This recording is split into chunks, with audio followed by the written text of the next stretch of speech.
Hi friends, എല്ലാവർക്കും പുതിയൊരു വീഡിയോയിലേക്ക് സ്വാഗതം. DLED അഡ്മിഷൻ 2024 ബന്ധപ്പെട്ട് കണ്ണൂർ സെൽഫ് ഫിനാൻസിൻ്റെ റാങ്ക് ലിസ്റ്റ് പബ്ലിഷ് ചെയ്തിരുന്നു. അപ്പോൾ ചെക്ക് ചെയ്യാത്തവർ ചെക്ക് ചെയ്ത് നോക്കുക. ആ ഒരു ഡിസ്ക്രിപ്ഷനിൽ ലിങ്ക് കൊടുത്തിട്ടുണ്ട്. അപ്പോൾ ഇവിടെ നിങ്ങൾക്ക് 2024-26 വർഷത്തെ ശാസ്ത്രീയ ഒരു DLED ലിസ്റ്റ് തിരഞ്ഞെടുപ്പ് എന്നുള്ളത് ആ ഒരു ഇൻഫർമേഷൻ കാണാം. ജസ്റ്റ് ക്ലിക്ക് ചെയ്യുക. ഇവിടെ നിങ്ങൾക്ക് ശാസ്ത്രീയം, സയൻസ്, കൊമേഴ്സ്, ഹ്യൂമാനിറ്റീസ് മൂന്നിൻ്റെയും കൊടുത്തിട്ടുണ്ട്.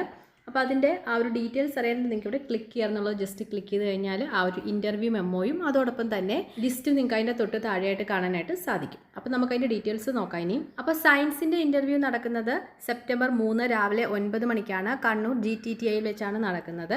അപ്പോൾ ഷുവർ ലിസ്റ്റിലുള്ളവരും വെയിറ്റിംഗ് ലിസ്റ്റിലുള്ളവരും നിങ്ങൾ എല്ലാ ഡോക്യുമെൻറ്റ്സിൻ്റെയും ഒറിജിനലായിട്ട് ആ ഒരു സെൻറ്ററിൽ എത്തിച്ചേരുക. ഷുവർ ലിസ്റ്റിലുള്ളവർ രാവിലെ 8 മണിക്കാണ് എത്തിച്ചേരേണ്ടത്. വെയിറ്റിംഗ് ലിസ്റ്റിലുള്ളവർ 9 മണിക്കുമാണ് നിങ്ങളവിടെ എത്തിച്ചേരേണ്ടത്. അപ്പോൾ എന്തൊക്കെ സർട്ടിഫിക്കറ്റുകളാണെന്ന് നോക്കാം. SSLC സർട്ടിഫിക്കറ്റ്, അതുപോലെ തന്നെ HSC, അതല്ല അതിന് തത്തുല്യമായിട്ടുള്ള മറ്റ് സർട്ടിഫിക്കറ്റ് ആണെങ്കിൽ അതുപോലെ അവസാനം പഠിച്ച സ്ഥാപനത്തിൽ നിന്നുള്ള TC വേണം. അതുപോലെ തന്നെ നിലവിൽ ഏതെങ്കിലും കോഴ്സ് പഠിക്കുന്ന കുട്ടികൾ പ്രവേശനം ലഭിച്ചതിന് ശേഷം TC ഹാജരാക്കിയാൽ മതിയാകുന്നതാണ്. പിന്നെ CC ആണ് പറയുന്നത്, സ്വഭാവ സർട്ടിഫിക്കറ്റ്. പിന്നെ ഗവൺമെൻറ് അസിസ്റ്റൻറ്റ് സർജൻ റാങ്കിൽ കുറയാത്ത medical officer medical certificate form 42 ആണ്. പിന്നെ ജവാൻ്റെ അല്ലെങ്കിൽ വിമുക്ത ഭടൻ്റെ ആശ്രിതമാണെങ്കിൽ ആ ഒരു സർട്ടിഫിക്കറ്റ്. പിന്നെ എക്കണോമിക്കലി വീക്കർ സെക്ഷൻ EWS വിഭാഗത്തിൽ വരുന്നവരാണെങ്കിൽ ആ ഒരു EWS സർട്ടിഫിക്കറ്റ്. ഭിന്നശേഷി വിഭാഗത്തിൽ വരുന്നവരാണെങ്കിൽ ആ ഒരു മെഡിക്കൽ സർട്ടിഫിക്കറ്റ് ഹാജരാക്കണം.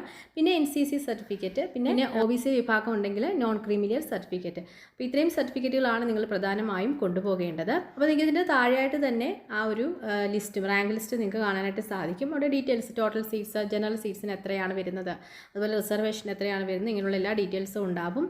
അപ്പോൾ അതിൻ്റെ തൊട്ട് താഴെയായിട്ട് നിങ്ങൾക്ക് ആ ഒരു ഷുവർ ലിസ്റ്റും അതുപോലെ തന്നെ വെയിറ്റിംഗ് ലിസ്റ്റും കാണാൻ സാധിക്കും. അപ്പോൾ ഷുവർ ലിസ്റ്റിലുള്ളവർ എല്ലാ ഡോക്യുമെൻറ്റ്സിൻ്റെയും ഒറിജിനലായിട്ട് പോവുക. നിങ്ങൾക്ക് അഡ്മിഷൻ ഉറപ്പാണ്.